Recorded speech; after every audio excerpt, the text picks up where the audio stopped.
आप लोग देख रहे होंगे कि राहु का जो राशि परिवर्तन होने जा रहा है, अर्थात 18 मई 2025 को जो राहु वर्तमान की मीन राशि का त्याग करके कुंभ राशि में प्रवेश करेगा, उसको लेके नाना प्रकार की चर्चाएं होनी प्रारंभ हो चुकी है।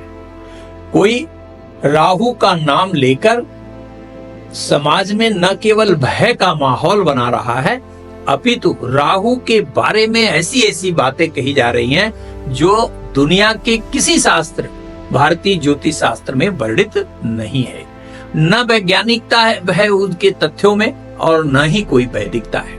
महर्षि पराशर जो ज्योतिष के पितामह माने जाते हैं, उन्होंने भी वो बातें नहीं कही जो आजकल ये तथाकथित ज्योतिषीगण कहकर अब जनता का ध्यान, दर्शकों का ध्यान अपनी तरफ ले आने के लिए कर रहे हैं। फला राशि के आदमी राजा होने जा रहे हैं, फला राशि के आदमी बिल्कुल रसातन में जाने चले जाएंगे। ये नाना प्रकार की जो नकारात्मकता समाज में फैलाई जा रही है, इसकी मौलिकता की हम लोग जांच करेंगे, हम लोग चर्चा करेंगे कि वास्तव में राहु के राशि परिवर्तन का क्या प्रभाव पड़ने वाला है प्रत्येक राशि के लिए, और यदि किसी राशि के लिए नकारात्मक परिणाम देने जा रहा है तो उसको न्यूनता कैसे दी जाए, यह हम लोग जानेंगे। जय महादेव दर्शकों। तो आइए सीधे हम लोग विषय पे आते हैं। देखिए दर्शकों, प्रत्येक ग्रह अपनी कक्षा में एक निश्चित ऑर्बिटल स्पीड से परिक्रमण करता है, रिवॉल्व करता है और सर्टेन टाइम में अपना ऑर्बिट चेंज करता है। हर ग्रह जैसे चंद्रमा 2.25 दिन में, सूर्य 1 महीने में, राहु लगभग 18 माह, शनि लगभग 30 माह लगा देता है, ऐसे अन्य ग्रह भी अपने सर्टेन ऑर्बिटल स्पीड से परिक्रमण करते हैं। हम लोग बात करेंगे आज राहु पर। तो सबसे पहले आप ये जानिए कि राहु ग्रह नहीं है, राहु छाया ग्रह है जो सूर्य की दीर्घवृत्ताकार कक्षा, दीर्घवृत्ताकार कक्षा सूर्य की क्या है कि सूर्य के चारों तरफ पृथ्वी घूमती है। तो ड्यू टू रिलेटिव मोशन हम ये मान के चलते हैं कि पृथ्वी स्टेशनरी है और सूर्य गतिमान है, जबकि वास्तविकता ये नहीं है, सत्य यह नहीं है। सत्य यह है कि सूर्य स्थिर है, पृथ्वी परिक्रमण करती है, लेकिन थियरी ऑफ रिलेटिविटी के कारण हम लोग यह मानते हैं कि पृथ्वी परिक्रमण करती है। तो सूर्य की जो अपरेंट पाथ है, आभासीय जो उसका मार्ग है, उसको जो चंद्रमा का अपरेंट पाथ है या चंद्रमा का जो पाथ है, वह जिन 2 बिंदुओं पर काटता है, अर्थात इक्लिप्टिक और मून पाथ, जो 2 जगहों पर काटता हुआ प्रतीत होता है, the bisection point of the ecliptic and moon path is known as Rahu and Ketu. The upper point is known as Rahu and the lower point is known as Ketu.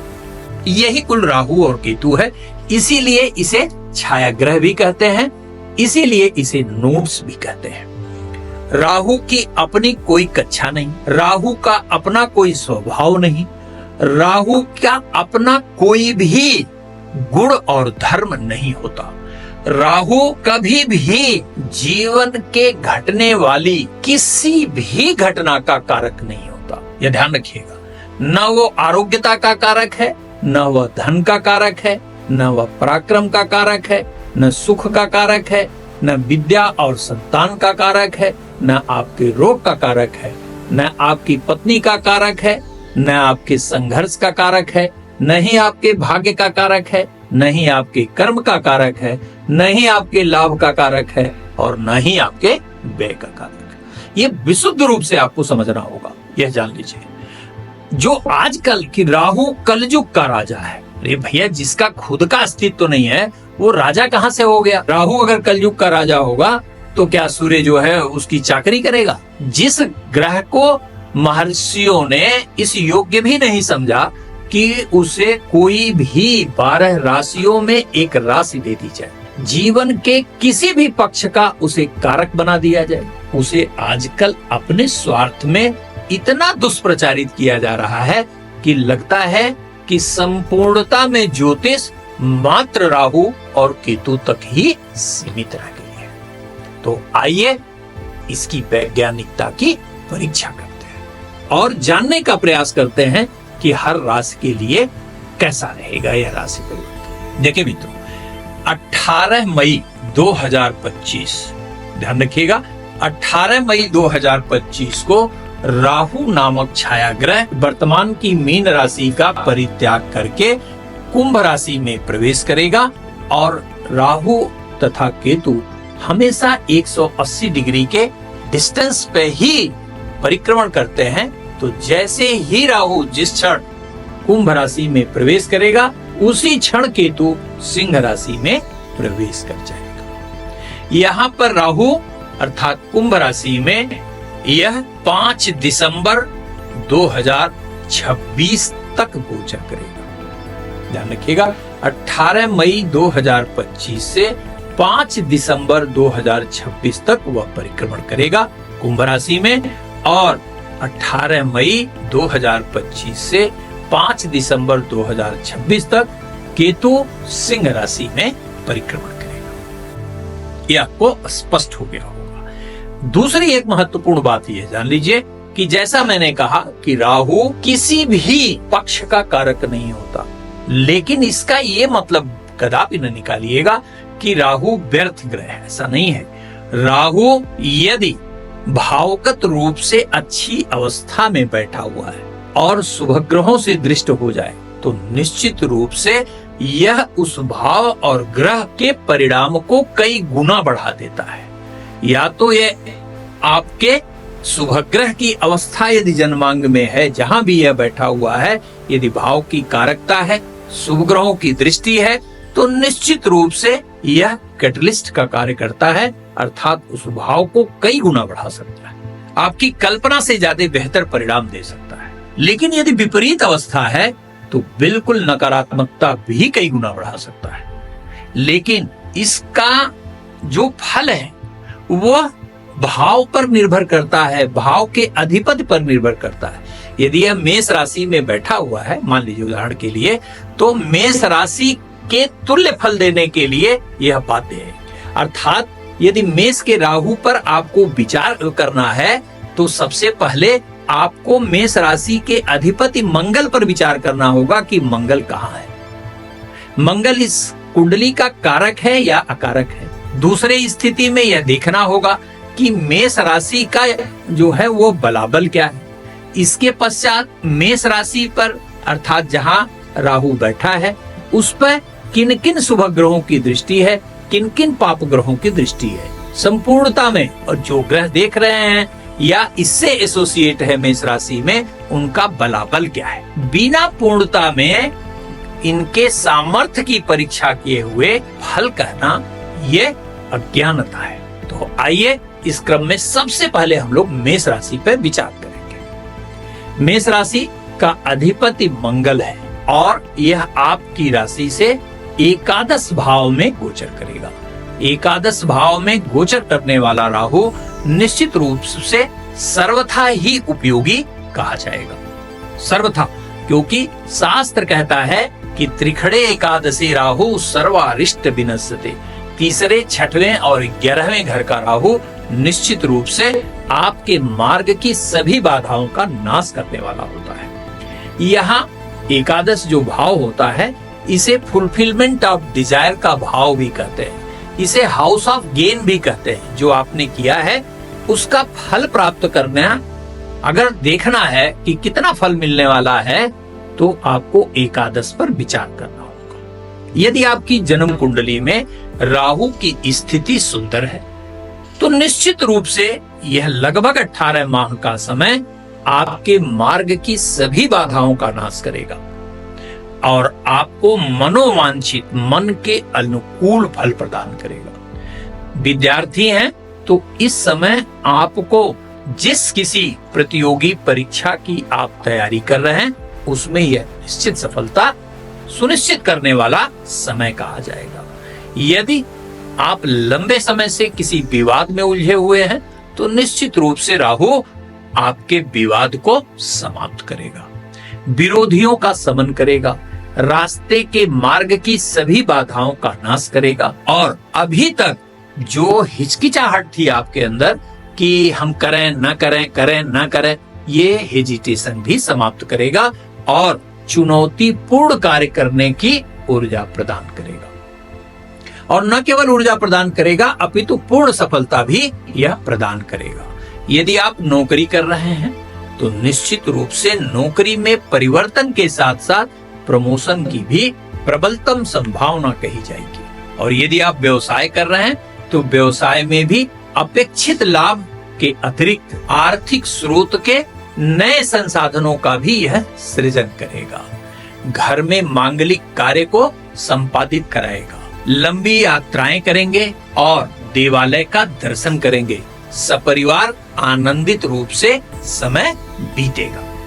अर्थात सर्वथा ही राहु का गोचर आपके लिए कल्याणकारी कहा जाएगा। और यदि आपकी जन्मकालिक वृषभ राशि है तो इस राशि का अधिपति शुक्र है। शुक्र राहु के समुदाय का ही है। जिस प्रकार शुक्र राक्षसों का गुरु है, वैसे ही राहु के अंदर भी राक्षसी प्रवृत्ति होती है, जिसके कारण इनका ग्रुप एक ही होता है। तो आपकी राशि से राहु का 10वें भाव में जाना इस बात का द्योतक है, इस बात का सूचक है कि पूर्व के किए हुए कार्यों से आपकी प्रतिष्ठा बढ़ने वाली है। परिवार में आपकी प्रतिष्ठा बढ़ेगी, समाज में आपकी प्रतिष्ठा बढ़ेगी और आप और सुंदर और साहसिक कार्य करने की तरफ आगे बढ़ेंगे और सफल होंगे। और यदि कहीं आप कोई सामाजिक कार्य करते हैं, यदि कोई राजनीतिक कार्य करते हैं, तो पद प्रतिष्ठा प्रदान करने में पूर्ण सहायता प्रदान करने वाला यह ग्रह कहा जाएगा। यदि आप नौकरी करते हैं तो नौकरी में निश्चित रूप से यह प्रमोशन को सुनिश्चित करेगा, नौकरी में सम्मान बढ़ाएगा, आपके किए हुए कार्यों की भूरी भूरी प्रशंसा होगी। जो आपके कुलीग आपके विरोध में थे वह भी आपके सहयोग में खड़े होंगे, ये ध्यान रखिएगा। अर्थात आप समीक्षात्मक रूप से यदि हम देखें तो निश्चित रूप से राहु का 10वां गोचर आपके अंदर नेतृत्व की अच्छी क्षमता देगा, लीडिंग टेंडेंसी ले आएगा, डेयरिंग कार की तरफ आकर्षित करेगा और पूर्व के किए हुए कार्यों का बेहतर परिणाम प्रदान करेगा और ऐसे भी कार्य कराएगा जो कभी किसी समय आपके लिए दुरूह हुआ करता था। और इसके साथ साथ जो लोग आपके नकारात्मक समय में आपसे दूर चले गए थे, वह लोग भी आपके निकट आने का मार्ग खोजेंगे, ये ध्यान रखिएगा। अर्थात चातुर्दिक सफलता प्रदान करने में ये सहायक होगा। और यदि आपकी जन्मकालिक मिथुन राशि है तो आपकी राशि से 9वें भाव में राहु का गोचर होगा। यहाँ पर राहु के गोचर से निश्चित रूप से आपको कुछ बेहतर परिणाम प्राप्त होंगे, लेकिन कुछ सावधानियां भी आपको रखनी अत्यंत आवश्यक कही जाएगी। जैसे राहु यहाँ पर आपको थोड़ा मानसिक उलझन देगा, असमंजस की स्थिति पैदा करेगा, अनवांटेड फियर देगा, अनावश्यक रूप से आपके परिवार में मुख्य रूप से भाइयों में विवाद की स्थिति उत्पन्न कर सकता है, मतभेद उत्पन्न कर सकता है और आपके जो आध्यात्मिक नियम है उसमें यह ग्रहण लगा सकता है। अर्थात आप रोज पूजा पाठ करते थे, मन ही नहीं लगेगा, कहीं जाना है, किसी देवालय जाना है, दर्शन करना है, मजा नहीं आएगा, बेमन से जा रहे हैं, रस नहीं आ रहा है, आपका परमात्मा के प्रति जो आस्था है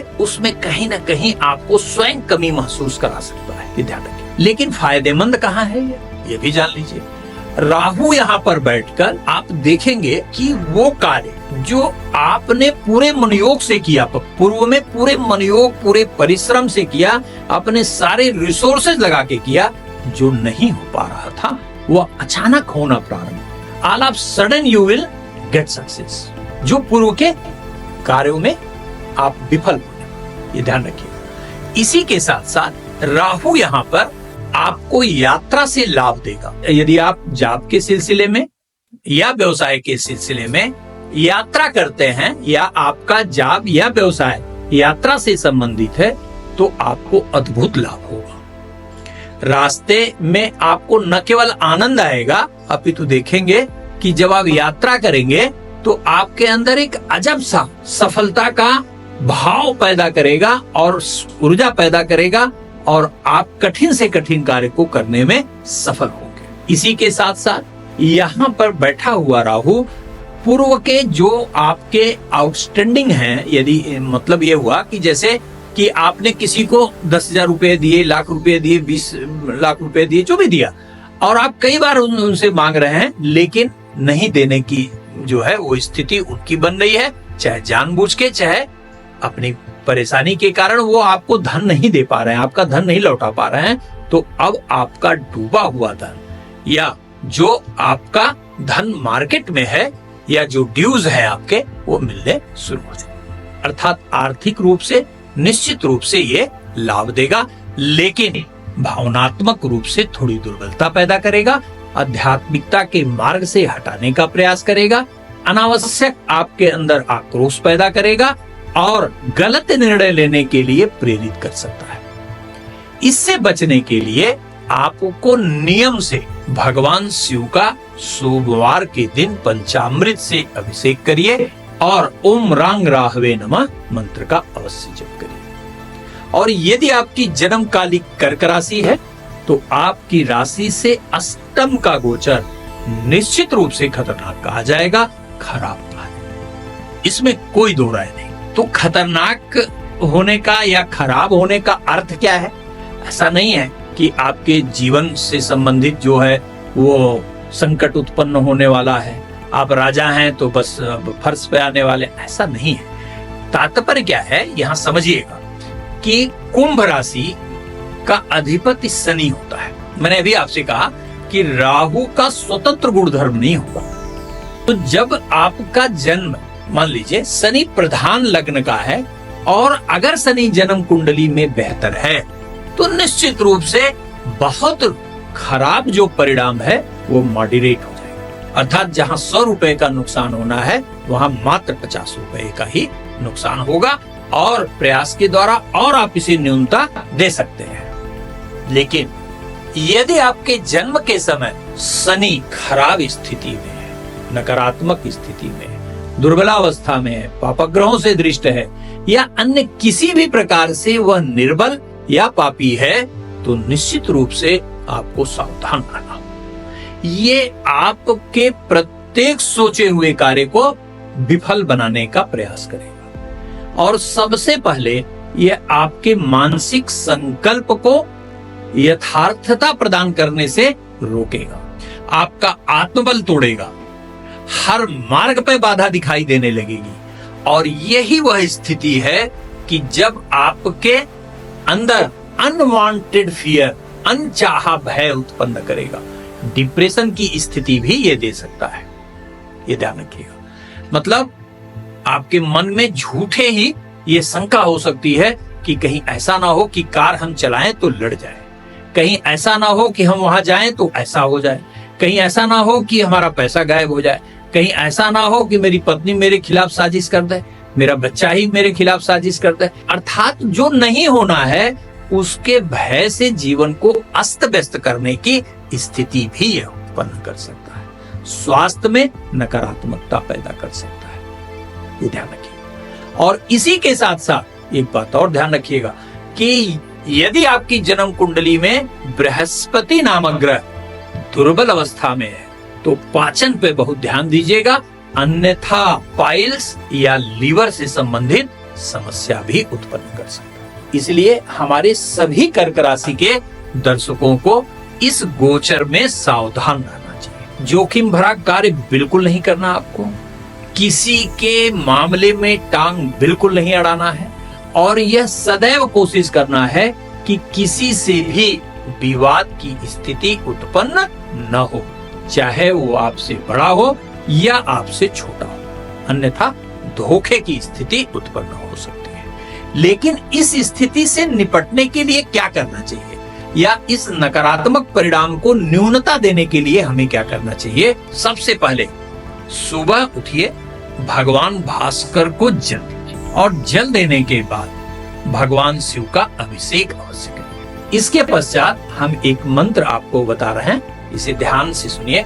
ओम भ्रांग भ्रीं भ्रौं सह राहवे नमः।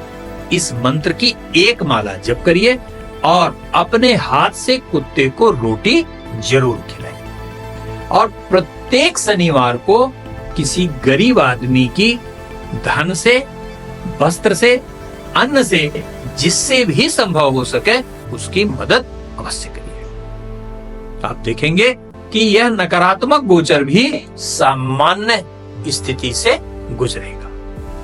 और यदि आपकी जन्मकालिक सिंह राशि है तो आपकी राशि से सप्तम भाव में राहु का गोचर मिश्रित फल प्रदान करने वाला कहा जाएगा। यहाँ गोचर करने वाला राहु आर्थिक क्षेत्र में प्रगति प्रदान करेगा, नए व्यवसाय की तरफ आपको ले जाएगा, डिफरेंट टाइप्स ऑफ अपॉर्चुनिटी देगा, विदेश से लाभ देगा।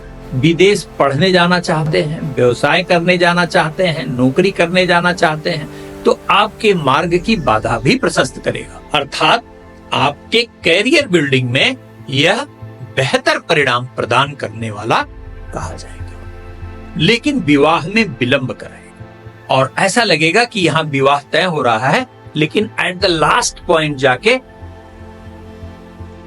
खराब हो जाए। रोज आप जो है विवाह की नई उम्मीदें लेंगे, लेकिन विवाह फाइनली सेटल होने में ऐसे ऐसे संकट पैदा करेगा कि जिसकी कल्पना नहीं कर सकते। इसके पश्चात यदि मान लीजिए आपका रिंग सेरेमनी भी हो गया तो भी तोड़ सकता है, ये ध्यान रखिएगा। इसलिए स्पाउस के मनोभावों से कोई समझौता नहीं करें। पत्नी के स्वास्थ्य को लेके भी ये समस्या पैदा कर सकता है। और यदि आपके गृहस्थ जीवन में आपके जीवन साथी के साथ आपके पहले से मतभेद चल रहे हैं तो बहुत सावधान रहिएगा, अन्यथा ये अलगाव की स्थिति भी उत्पन्न कर सकता है। और यहाँ एक बात और ध्यान रखिएगा, यदि पार्टनरशिप में आप कोई काम करते हैं तो अपने पार्टनर के प्रति कोई भी नकारात्मक भाव बिल्कुल मत लाइएगा, क्योंकि डाउट से ये आपके मित्रता या आपके व्यवसाय को यह खराब कर सकता है। वास्तविकता ये बिल्कुल नहीं होगी कि आपका पार्टनर आपसे धोखा कर रहा है, चोरी कर रहा है, लेकिन ये पैदा ऐसा भाव कर सकता है। ध्यान रखिए। यहाँ यदि आपकी जन्मकालिक सिंह राशि है तो इससे बचाव के लिए आपको नियमित रूप से आदित्य हृदय स्तोत्र का पाठ अवश्य करिए और गरीब का यथासंभव मदद करिए। और प्रत्येक शनिवार को भगवान शिव के, हनुमान जी के या माता काली के मंदिर अवश्य जाए। और यदि आपकी जन्मकालिक कन्या राशि है तो यह समय आपका है, इसमें कोई दो राय नहीं। यदि आपकी जन्मकालिक कन्या राशि है तो यह आपका चातुर्दिक विकास करेगा, चाहे आपका शारीरिक पक्ष हो, यानी यदि पूर्व में आप किसी रोग से ग्रसित रहे हैं तो जबरदस्त रिकवरी ये देगा, ये जान लीजिए। आरोग्यता का सुख देने का प्रयास करेगा और हर कार्य में आ रही बाधाओं का नाश करेगा। यदि कोई मुकदमा है जो चल रहा है अदालत में तो वो आपके अनुकूल फैसला ले आएगा। यदि वाद विवाद में आप पूर्व में उलझे हुए थे तो निश्चित विवाद में आपको विजय दिलाएगा। और यदि आप प्रतियोगी विद्यार्थी हैं तो निश्चित जानिए कि यह आपके जीवन का स्वर्णिम गोचर कहलाएगा। यदि आप मनोयोग से परीक्षा की तैयारी कर रहे हैं तो सफलता को लगभग सुनिश्चित समझिए। आपके मनोकूल नौकरी मिलने की प्रबलतम संभावना कही जाएगी। यहाँ लेकिन एक बात ध्यान रखिएगा कि अक्सर यह मैंने अपने अनुभव में देखा है कि आपके सहज स्वभाव में अनावश्यक अहंकार का यह जन्म करा सकता है, जिसकी वजह से आप उपलब्धियां तो पाएंगे, धन खूब कमाएंगे, मान बढ़ेगा, सम्मान बढ़ेगा, लेकिन परिवार में ही आपकी स्थिति थोड़ी नकारात्मक हो सकती है। ये जरूर ध्यान रखिए। इसलिए आप अपने सफलता को सहजता पूर्वक अवश्य लीजिएगा, अहंकार से बचने का प्रयास अवश्य करिएगा। धन्यवाद मित्रों। तुला से और मीन राशि तक हम अन्य वीडियो में आपको बताएंगे, अन्यथा ये बहुत ही लंबा हो जाएगा। धन्यवाद।